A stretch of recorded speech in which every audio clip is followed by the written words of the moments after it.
ఇలాంటి బ్యాగ్ నేను ఇంట్లో ఉండే బిల్డ్ చేశాను మాయా. నీకు కూడా ఇలాంటి బ్యాగ్ బిల్డ్ చేయాలనిపిస్తాయి ఈ వీడియో పూర్తి వరకు చూడు. ఈ వీడియో నీకోసమే. హలో మావాస్, నేను మీ జింబాయ్. మరి అందరూ ఎలా ఉన్నారు? నేనైతే సూపర్గా ఉన్నా. ఫస్ట్ వేరియేషన్ వచ్చేసి ఇక్కడ చూపిస్తున్నట్టు సింగిల్ ఆర్మ్ బ్యాక్ త్రో అయితే పర్ఫామ్ చేయాలి మావాస్. దీన్ని నేను 10 kg వెయిట్తో 3 sets 25 reps వరకు అయితే పర్ఫామ్ చేశాను. మీరు కూడా మీ బాడీకి సెట్ అయ్యే వెయిట్తో 3 sets 10 to 20 reps అయితే పర్ఫామ్ చేయండి మావాస్. మీరు ఈ వేరియేషన్ని ఈచ్ సైడ్ అయితే పర్ఫామ్ చేయాల్సి ఉంటుంది మావాస్. చూపిస్తున్నాను చూడండి. ఈచ్ సైడ్ పర్ఫామ్ చేయాలి అండ్ స్లోగా అయితే పర్ఫామ్ చేయాల్సి ఉంటుంది మావాస్. ఎలా చేయాలో కూడా చూపిస్తున్నా చూడండి మావాస్. ఎంత పర్ఫెక్ట్గా అయితే మీరైతే పర్ఫామ్ చేయాల్సి ఉంటుంది చూడండి. స్లోగా అయితే పర్ఫామ్ చేయండి మావాస్ 3 sets 25 reps వరకు.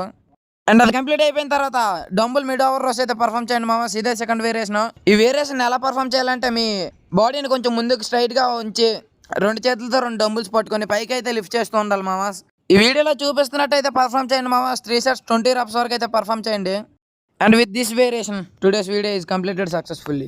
And just wait for tomorrow's video. Video నచ్చితే లైక్ చేయండి, షేర్ చేయండి, సబ్స్క్రైబ్ చేయడం మర్చిపోకండి.